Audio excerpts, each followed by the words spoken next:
invite somebody to come to this place here. And this is something that I asked earlier, and I thought, I want to ask you here, because I have seen so many new faces. I don't even know all of your names. Those of you may not even know I'm the pastor's wife here, okay?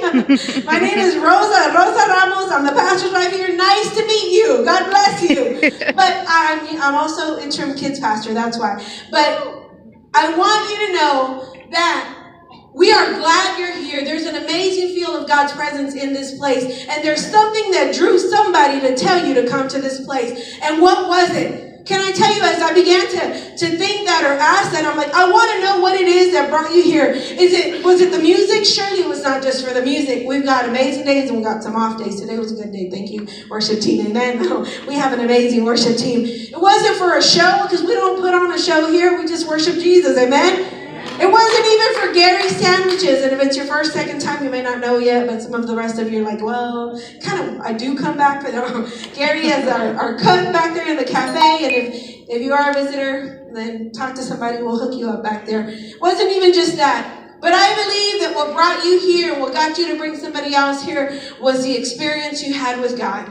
Was the encounter you had with your Savior. Because what we believe here at Refuge Church, and I believe that has happened or will happen to every single one of us here, is that we have been rescued, restored, and redefined, or are in the process of being redefined. Anybody in here with me? Amen. And there is something about being in a place where God's presence is so real, where you have experienced a healing, where you have experienced hope when you felt devastated, where you have found new life when you felt at a point of death, where you have found that peace and restoration in a moment of anxiety, when you have felt love, when you have felt warmth in a moment of darkness and feeling alone, where you have felt that God is real, that God is alive, that we don't serve a God that's on a painting or a God that's on a cross, because he's not there anymore. He's alive. He's not dead. Amen? And when we come to the realization that the God that we serve is real, and we go to worship to a place where God's presence is being felt, where his anointing is all over the place, we can't help but want to share that with somebody else. Amen. When you see somebody that's in pain, don't you want to give them, if they say they have a headache, don't you want to pull out an aspirin and say, here's some Advil? I'm not promo for nobody, okay? Tylenol, whatever. You want to give them something to make them feel better.